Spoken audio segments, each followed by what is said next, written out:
ഈ കഥ ശരിക്ക് നമ്മുടെ ലാലിനോട് സിദ്ദിഖ് പറഞ്ഞിട്ട് ലാലിൻ്റെ ഒരു പടത്തിൽ ഈ 4 പേരും ഒന്നിച്ച് കിടക്കുന്നതും അങ്ങനെയുള്ള സാധനം ഒരു പടത്തിൽ ലാല് കയറ്റിയിട്ടുണ്ട്. എന്തോ ഒരു സ്വരം കേട്ടു, പട്ടികൾ കുരയ്ക്കുന്ന പോലെ എന്തോ ഒരു സ്വരം കേട്ടു. ഞാൻ ജനലിൽ നോക്കുമ്പോൾ ഒരു സ്ത്രീ രൂപവും പുരുഷരൂപവും അവിടെ നിൽക്കുന്നു.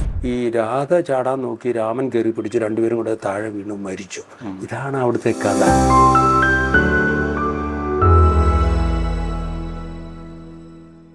പാവം രാജകുമാരൻ. അപ്പോൾ ചേട്ടൻ എന്തോ അതിനകത്തൊരു രസമുള്ള ഇൻസിഡന്റ് എന്ന് പറഞ്ഞാൽ അത് ഷൂട്ട് ചെയ്തത് കൊടുങ്ങല്ലൂരായിരുന്നു. അപ്പോൾ അതിൻ്റെ ഏകദേശം കൊടുങ്ങല്ലൂരത്തെ ഷെഡ്യൂൾ തീർന്നു കഴിഞ്ഞപ്പോഴേക്കും അതിന് ഒരു പാട്ട് ബാക്കിയുണ്ട്. അത് എനിക്ക് തോന്നുന്നത് നമ്മുടെ നടൻ സിദ്ദിഖ് ആദ്യമായിട്ട് ഒരു പടത്തിൽ പാതിമൈ മറഞ്ഞു എന്ന് പറഞ്ഞ ഒരു പാട്ട്, അത് ജോൺസൺ മാഷ് ചെയ്തിരിക്കുന്ന നല്ല രസമായത്. അത് ഒരു രാത്രി കൊണ്ട് ഞങ്ങൾ ഷൂട്ട് ചെയ്തു.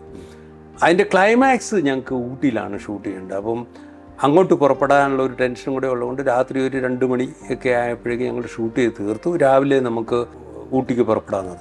അപ്പം ഈ പാടി അഭിനയിച്ചതിൻ്റെ ഒരു ത്രില്ലാണോ എന്താണെന്ന് അറിയത്തില്ല. സിദ്ദിഖും പറഞ്ഞു ഞാനും കൂടെ വരാം ലൊക്കേഷൻ കാണാൻ എന്ന് പറഞ്ഞു. അങ്ങനെ സിദ്ദിഖ്, ഞാൻ, കമൽ, ശ്രീനിവാസനുണ്ടെന്നോ, ഞങ്ങളും 4 പേര്. ഞങ്ങൾ അടുത്ത ദിവസം കാലത്ത് ഒരു ബാബുവാണ് അന്ന് അംബാസഡർ കാറൊക്കെ, ബാബു ഓടിക്കുന്ന വണ്ടിയിൽ ഞങ്ങൾ അങ്ങോട്ട് പോകുന്നത്. പക്ഷേ അടുത്ത ദിവസത്തെ രാവിലെ ഒരു ഉച്ചയോടെ ആണ് ഞങ്ങൾക്ക് പുറപ്പെടാൻ പറ്റിയത്. ഞങ്ങൾ ഷൊർണൂർ വഴി, അന്ന് പാലക്കാട് വഴി ഈ തൃശ്ശൂർ വഴി അങ്ങനെ പോകാൻ ബുദ്ധിമുട്ട്, അങ്ങനെ ഷൊർണൂർ വഴി ഞങ്ങൾ പോവുകയാണ്. പക്ഷേ ഈ വണ്ടി പുറപ്പെട്ട് കുറച്ച് നേരം കഴിഞ്ഞപ്പോൾ തൊട്ട് ബാബു ഒന്ന് ഡിസ്റ്റർബ്ഡ് ആയി തുടങ്ങി. എന്ന് പറഞ്ഞാൽ വണ്ടി അങ്ങോട്ട് സ്മൂത്ത് ആകുന്നില്ല. ഒന്നാമത് ഊട്ടി ഏറ്റവും കയറേണ്ടതാണല്ലോ. ഞങ്ങളും ഭയങ്കര ഡിസ്റ്റർബ്ഡായി. അപ്പോൾ ഏകദേശം നമ്മുടെ ഭാരതപ്പുഴയുടെ ബ്രിഡ്ജ് അങ്ങോട്ട് കടന്ന വഴി തന്നെ വണ്ടി അപ്പോഴേക്കും ഒരു 3:30 ആയി കാണും. 3:30 ആയപ്പോഴേക്ക് സംഗതി വണ്ടി ഏകദേശം കുഴപ്പമായി എന്ന് പറഞ്ഞാൽ ഇനി മുമ്പോട്ട് പോവുകയല്ല എന്നുള്ള അവസ്ഥ. അപ്പോൾ ബാബു പറഞ്ഞു, സാറേ ഇതൊന്ന് നന്നാക്കിയിട്ട് വേണം പോകാനായിട്ട്, നമുക്ക് എന്ത് ചെയ്യാം. അങ്ങനെ ഞങ്ങൾ ശരിക്ക് ഷൊർണൂർ ഗസ്റ്റ് ഹൗസിൽ താമസിക്കേണ്ടതായിട്ട് വന്നു. ഭാഗ്യത്തിന് നമ്മൾ അവിടെ ചെന്നപ്പോഴേക്കും ഒരു റൂമുണ്ട് ഫ്രീ. അപ്പോൾ ഒരു ദുർക്ക് പിടിച്ച ഒരു കക്ഷി, ഒരു കിളവനാണ് അവിടുത്തെ. അയാൾ പറഞ്ഞു ഒരു റൂമുണ്ട്, വേണേൽ കണ്ടു, 3 കട്ടിലുണ്ട് എന്നൊക്കെ പറഞ്ഞു, ഒരു സോഫ കം ബെഡും. അപ്പോൾ ഞങ്ങൾ പറഞ്ഞു കുഴപ്പമില്ല. അപ്പോൾ ബാബുവിനും ഒരു സന്തോഷമായി. എന്ന് പറഞ്ഞാൽ ബാബുവിന് ഫ്രീ ആയിട്ട് പോയി ഇത് വണ്ടി റിപ്പയർ ചെയ്തിട്ട് വരികയും ചെയ്യാമല്ലോ എന്ന് പറഞ്ഞ് ഞങ്ങൾ ഷൊർണൂർ ഗസ്റ്റ് ഹൗസിൽ കയറി കിടന്നു. അപ്പോൾ കിടന്നു കഴിഞ്ഞപ്പോൾ രസമുണ്ട്. അത് നല്ല കഥയൊക്കെ പറഞ്ഞ്, ഒന്നാമത് ഷൂട്ടിങ് കഴിഞ്ഞതിൻ്റെ ഒരു ടെൻഷൻ ഫ്രീയും കൂടെ ആയതുകൊണ്ട് ഞങ്ങൾ ഓരോ കഥകളൊക്കെ പറഞ്ഞു. അപ്പം ഈ ഷൊർണൂർ ഗസ്റ്റ് ഹൗസിന് ഒരു ചെറിയ കുഴപ്പമുണ്ട്. അവിടെ ഒരു ചെറിയ ഒരു പ്രേതബാധയുണ്ട് എന്നൊരു ഇതുണ്ട്, പറച്ചിലുണ്ട്. അത് പലരും പറഞ്ഞ് ഞാൻ കേട്ടിട്ടുണ്ട്, ഇതുമുണ്ട്. അപ്പോൾ സബ്ജക്റ്റ് അതിലോട്ട് പോയി, ഈ പ്രേത സബ്ജക്റ്റിലോട്ട് പോയി. അപ്പോൾ ശ്രീനിവാസൻ്റെ നാട്ടിൽ നടന്ന ഒരു പ്രേത കഥ. ഇത് ആ സമയത്തേക്ക് കുറച്ചുകൂടെ ലേറ്റായി, ഒരു 5 മണിയൊക്കെ ആയി കാണും. പറഞ്ഞു, ഞാൻ എൻ്റെ നാട്ടിൽ നടന്ന് അവിടെ പൈക ഒരു വീട്ടിൽ അവിടെ ആൾ കിടന്നു കഴിഞ്ഞാൽ നേരം വെളുക്കുമ്പോൾ അവർ റോഡിൽ വന്ന് കിടക്കും എന്ന് പറയുന്ന കഥ. കമൽ ഏതോ ഒരു മുസ്ലിം പള്ളി നടന്ന ഒരു കഥ പറഞ്ഞു.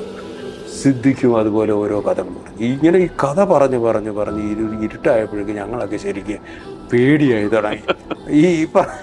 ഈ കലാകാരന്മാരുടെ ചില കുഴപ്പങ്ങളുണ്ട്. നമുക്ക് അസ്ഥിക്ക് പിടിക്കുക എന്ന് പറഞ്ഞ സാധനം ഞങ്ങൾക്കെല്ലാം പേടിയായി.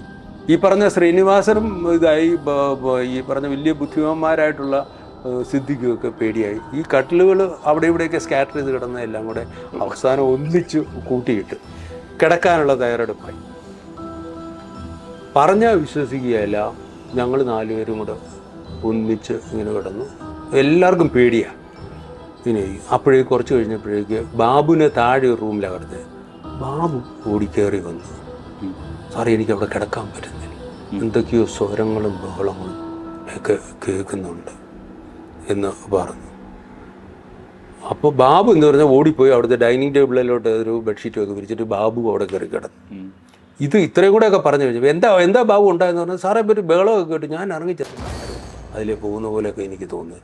ഏകദേശം കുറച്ച് നേരം കഴിഞ്ഞ് ഞാനും അങ്ങ് കുറേ നേരം പേടിയൊക്കെ ആയിട്ട് കിടന്നെങ്കിലും പിന്നെ അങ്ങ് ഉറങ്ങി എന്തോ ഒരു സ്വരം കേട്ടു, പട്ടികൾ കുരയ്ക്കുന്ന പോലെ എന്തോ ഒരു സ്വരം കേട്ടു. ഞാൻ ജനലിൽ നോക്കുമ്പോൾ ഒരു സ്ത്രീ രൂപവും പുരുഷരൂപവും അവിടെ നിൽക്കുന്നു. അത് ഫീൽ ചെയ്താണോ എന്താണെന്ന് അറിയില്ല. ഞാൻ ഞെട്ടി എഴുന്നേറ്റു. അവിടെ നിൽക്കുന്നുണ്ട്, ഇവർ അങ്ങോട്ടും ഇങ്ങോട്ടുമൊക്കെ അനങ്ങുന്നുമൊക്കെ ഉണ്ട്. അത് തന്നെയാണ് ആൾക്കാർ പറഞ്ഞിരിക്കുന്ന കഥയും. അവിടെ ഒരു സ്ത്രീയും പുരുഷനും എന്തോ അപകടം ഉണ്ടാക്കിയിട്ട് ഇത് ചെയ്തു. അത് അനങ്ങുന്ന പോലെയൊക്കെ തോന്നി. ഞാൻ കണ്ണുടച്ച് പിന്നെ ഇവരെ വിളിക്കാനും വിടുന്നില്ല. ഇവരും ഉറക്കമാണ്, എല്ലാവരും ഉറക്കമാണ്. ഞാൻ എന്ത് ചെയ്തു, രാവിലെ പെട്ടെന്ന് അപ്പോൾ ബാബുവും എഴുന്നേറ്റ് വണ്ടി റിപ്പയർ ചെയ്യുന്നിടത്തിട്ട് പോയി. എന്നിട്ട് പോയി ആ ജനലിൽ അവിടെ ചെന്ന് നോക്കുമ്പോൾ അത് ശരിക്ക് അവിടെ ഒരു ഭിത്തിയോ ഒരു മതിലോ ഒന്നുമില്ല. അത് താഴേക്ക് തുറന്നു കിടക്കുന്ന ഒരു കുഴി. അവിടെ രണ്ടുപേരും നിൽക്കുന്നത് ഞാൻ വ്യക്തമായിട്ട് കണ്ടു. ഇത് പറഞ്ഞു ഇതൊക്കെ കഴിഞ്ഞു. രാവിലെ ഞങ്ങൾ ഊട്ടിക്ക് പുറപ്പെടാം എന്ന്. അപ്പോൾ ചിരി തമാശയൊക്കെയായിട്ട് പുറപ്പെടാമെന്ന് വിചാരിച്ചാൽ ഞങ്ങൾ അന്ന് ഊട്ടിക്ക് പോകല, നല്ല രസമായിട്ട് പറഞ്ഞു. പക്ഷെ എല്ലാവർക്കും ഒരു മൂഡ് ഔട്ട് പോലെ എനിക്ക് ഫീൽ ചെയ്തു. നമുക്ക് താഴെ പോയി ഒരു ചായ കുടിച്ചിട്ട് വരാമെന്ന് ഞങ്ങൾ ചായക്കടയിൽ ചെന്ന് അവിടെ ചെന്നപ്പോഴേക്ക് അവിടുത്തെ ആൾക്കാർ ചോദിച്ചു, സാർമാർ ഇന്നലെ ഗസ്റ്റ് ഹൗസിലാണോ താമസിച്ചത്? അപ്പോൾ ശ്രീനിവാസനെയും സിദ്ദിഖിനെയൊക്കെ അവർക്ക് മനസ്സിലായി. സംസാരിച്ചു. അപ്പോൾ ഞങ്ങൾ അവിടെ താമസിച്ചത്. അപ്പം അവർ പറഞ്ഞു അവിടുത്തെ. അപ്പം മറ്റവരെയൊക്കെ പരിചയപ്പെട്ട് കാണില്ല. 2 പേരുടെ പേര് പറഞ്ഞു, രാധയും രാമനോ അങ്ങനെ 2 പേര് പരിചയപ്പെട്ട് കാണില്ല. അപ്പോൾ ആരെ ഈ രാധയും രാമനെന്ന് ചോദിച്ചു പറഞ്ഞു. അപ്പോൾ അവർ ഒന്ന് മടിച്ചിട്ടൊക്കെ പറഞ്ഞു, പണ്ട് അവിടെ വന്ന് താമസിച്ച 2 പേരാണ്. അതിനകത്ത് ഈ രാധയ്ക്കും ഇവർ ഭാര്യ ഭർത്താക്കന്മാരാണോ എന്നൊന്നും അറിയത്തില്ല. പക്ഷേ അവിടെ താമസിച്ച് എന്തോ ഒരു ഇഷ്യൂ ഉണ്ടായി. അതിനിടയ്ക്ക് ഈ രാധ ചാടാൻ നോക്കി രാമൻ കയറി പിടിച്ച് 2 പേരും കൂടെ താഴെ വീണു മരിച്ചു. ഇതാണ് അവിടുത്തെ കഥ. ഇത് പണ്ട് തൊട്ടേ ഉള്ള ഒരു സാധനമാണ്. അങ്ങനെ ഇത് അപ്പോഴേക്കും എനിക്ക് മനസ്സിലായി ഞാൻ ഇന്നലെ കണ്ടത് രാമനെയും രാധയാണ്. അപ്പം ഞാൻ പയ്യെ തിരിച്ച് നടക്കുമ്പോഴൊക്കെ എല്ലാവരും മൂഡ് ഔട്ടാണ്. എന്താണെന്ന് മൂഡ് ഔട്ടെന്ന് മനസ്സിലായില്ല. ഞങ്ങൾ തിരിച്ചു വന്നു. ഞാൻ നോക്കുമ്പം ഇവരും പോയി ആ ജനൽ വഴി വെളിയിലേക്ക് നോക്കുന്നുണ്ട്. അപ്പോൾ എല്ലാവരും കണ്ടിട്ടുണ്ട്. ഈ കക്ഷിയെ ഇവർ എല്ലാം കണ്ടിട്ടുണ്ട്. അതിങ്ങനെ ഒരു മിസ്റ്ററി ആയിട്ട് നിൽക്കുന്നുണ്ട്. അത് അവിടെ ആരുടെ അടുത്ത് ചോദിച്ചാലും അറിയാം. അവിടെ ചെന്നാൽ രാമൻ രാധ എന്നുള്ളത് ഞാനിപ്പോൾ എനിക്ക് തോന്നുന്നു അങ്ങനെ വേറെ. പക്ഷെ അങ്ങനെ ഒരു മിസ്റ്ററി ഉണ്ട് അവിടെ. അങ്ങനെ പലരും കണ്ടിട്ടുള്ളതായിട്ട് പറയുന്നു. അങ്ങനത്തെ ഒരു. അപ്പോൾ അത് കഴിഞ്ഞിട്ട് പിന്നെ ഞങ്ങളുടെ ഊട്ടിയിലോട്ടുള്ള യാത്ര എന്ന് പറഞ്ഞാൽ ബാബു വണ്ടി റെഡിയാക്കി. ഇപ്പോൾ ബാബുവും തലേദിവസം കണ്ടിരിക്കുന്നു, ഓടി വന്നത്. ഇപ്പം ഈ യാത്രയിൽ മുഴുവൻ വലിയ തമാശയൊക്കെ പറഞ്ഞ് പോകാമെന്ന് പറഞ്ഞ യാത്ര മുഴുവൻ ഡള്ളായി പോയി ശരിക്കും പറയുകയാണ്. അത് പിന്നെ ക്ലൈമാക്സ് ഒക്കെ എടുത്തല്ല, എന്നാലും ഇപ്പോഴും എല്ലാവരുടെ ഈ കഥ ശരിക്ക് നമ്മുടെ ലാലിനോട് സിദ്ദിഖ് പറഞ്ഞിട്ട് ലാലിൻ്റെ ഒരു പടത്തിൽ ഈ 4 പേരും ഒന്നിച്ച് കിടക്കുന്നതും അങ്ങനെയുള്ള സാധനം ഒരു പടത്തിൽ ലാല് കയറ്റിയിട്ടുണ്ട്. ഞങ്ങള് അതായത് സിദ്ദിഖിന് അന്നുണ്ടായ അനുഭവം പറഞ്ഞ അത് സിദ്ദിഖ് ലാലിനോട് പറഞ്ഞപ്പോൾ ലാല് പറഞ്ഞു കൊള്ളാമല്ലോ, എല്ലാവർക്കും കൂടെ പേടി വരുമ്പോൾ ഒന്നിച്ച് കിടക്കുന്ന അങ്ങനെ ഒരു സാധനം അതിനകത്ത്. പക്ഷെ ഈ സാധനം ഇൻസിഡന്റ് ആണ്. സംഭവം പെട്ടെന്ന് 2 സൈഡിൽ നിന്നും പോലീസ് വന്നിട്ട് അങ്ങ് തോക്ക് ചൂണ്ടി. ടെററിസ്റ്റ് ഇയാള് 10 തോക്കുമായിട്ടാണ്.